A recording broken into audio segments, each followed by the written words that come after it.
எல்லாரும் எப்படி இருக்கீங்க? நல்லா இருக்கீங்களா? சாப்பிட்டீங்களா? எனக்கு தொடர் தோல்விகள் வருது. என்னால வெற்றி பெற முடியல. எனக்கு எந்த திறமையுமே இல்ல. அப்படின்னு நீங்க நினைக்கிறீங்களா? அப்படின்னா பிரச்சனை உங்ககிட்ட இல்ல. உங்கள சுத்தி இருக்கவங்க உங்கள விட திறமையானவங்களா இருக்காங்க. அதுதான் அதற்கான காரணம். அப்படின்னா இத எப்படி சரி பண்றதுன்னு நினைக்கிறீங்களா? உங்களுடைய பயிற்சி முறைகள கொஞ்சம் மாத்தி பாருங்க. ஒரு எடுத்துக்காட்டுக்கு நான் சொல்றேனே. ஒரு ஓட்டப்பந்தய வீரர் இருந்தாரு. அவரால வெற்றி பெற முடியல. தொடர் தோல்விகள். அப்ப அவருடைய பயிற்சி முறைய அவர் மாத்துனாரு. என்ன பண்ணாரு கேட்கிறீங்களா? சுமைய தூக்கிட்டு ஓட ஆரம்பிச்சாரு.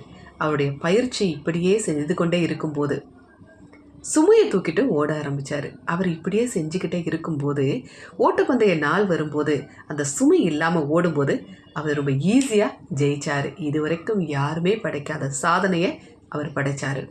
அதனால உங்களுடைய பயிற்சி முறைகள கொஞ்சம் மாத்தி பாருங்க. வெற்றி நிச்சயமா உங்களுக்கு தான்.